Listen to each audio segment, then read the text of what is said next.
نماز کے بارے میں دلچسپ معلومات۔ نماز دین کا ایک بنیادی رکن ہے۔ کلمہ شہادت کے بعد سب سے بڑی عبادت نماز ہے۔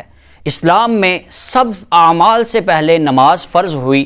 معراج کی رات پہلے 50 نمازیں فرض ہوئیں، پھر حضرت موسیٰ علیہ السلام کے عرض کرنے پر ہمارے آقا و مولا صلی اللہ تعالی علیہ وآلہ وسلم نے 5 نمازیں کروائیں۔ یہ نمازیں پڑھنے میں تو 5 ہیں اور ثواب میں 50 ہیں۔ حضور صلی اللہ تعالی علیہ وآلہ وسلم اور صحابہ اکرام علیہم الرضوان معراج سے پہلے بھی نمازیں پڑھا کرتے تھے۔ اس وقت رات کا قیام فرض تھا۔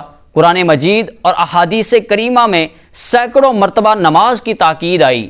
فرمان فاروق اعظم رضی اللہ تعالی عنہ ہے، میرے نزدیک سب کاموں سے اہم نماز ہے۔ ہر مسلمان عاقل بالغ مرد و عورت پر روزانہ 5 وقت کی نماز فرض ہے۔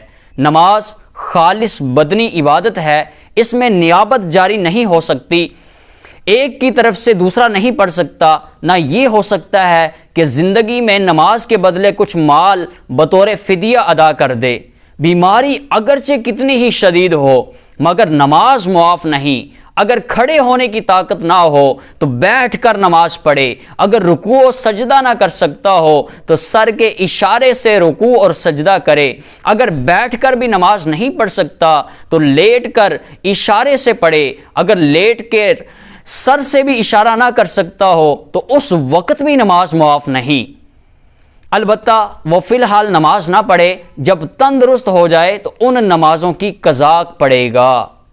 سورہ مومنون پارہ 18 میں اللہ پاک ارشاد فرماتا ہے، والذین هم علی صلواتہم یحافظون اولئک هم الوارثون الذین یرثون الفردوس هم فیہا خالدون۔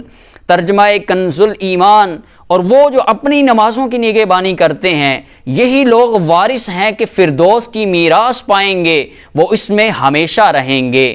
فرمان مصطفیٰ صلی اللہ تعالی علیہ وآلہ وسلم ہے، اللہ پاک نے بندوں پر 5 نمازیں فرض کی۔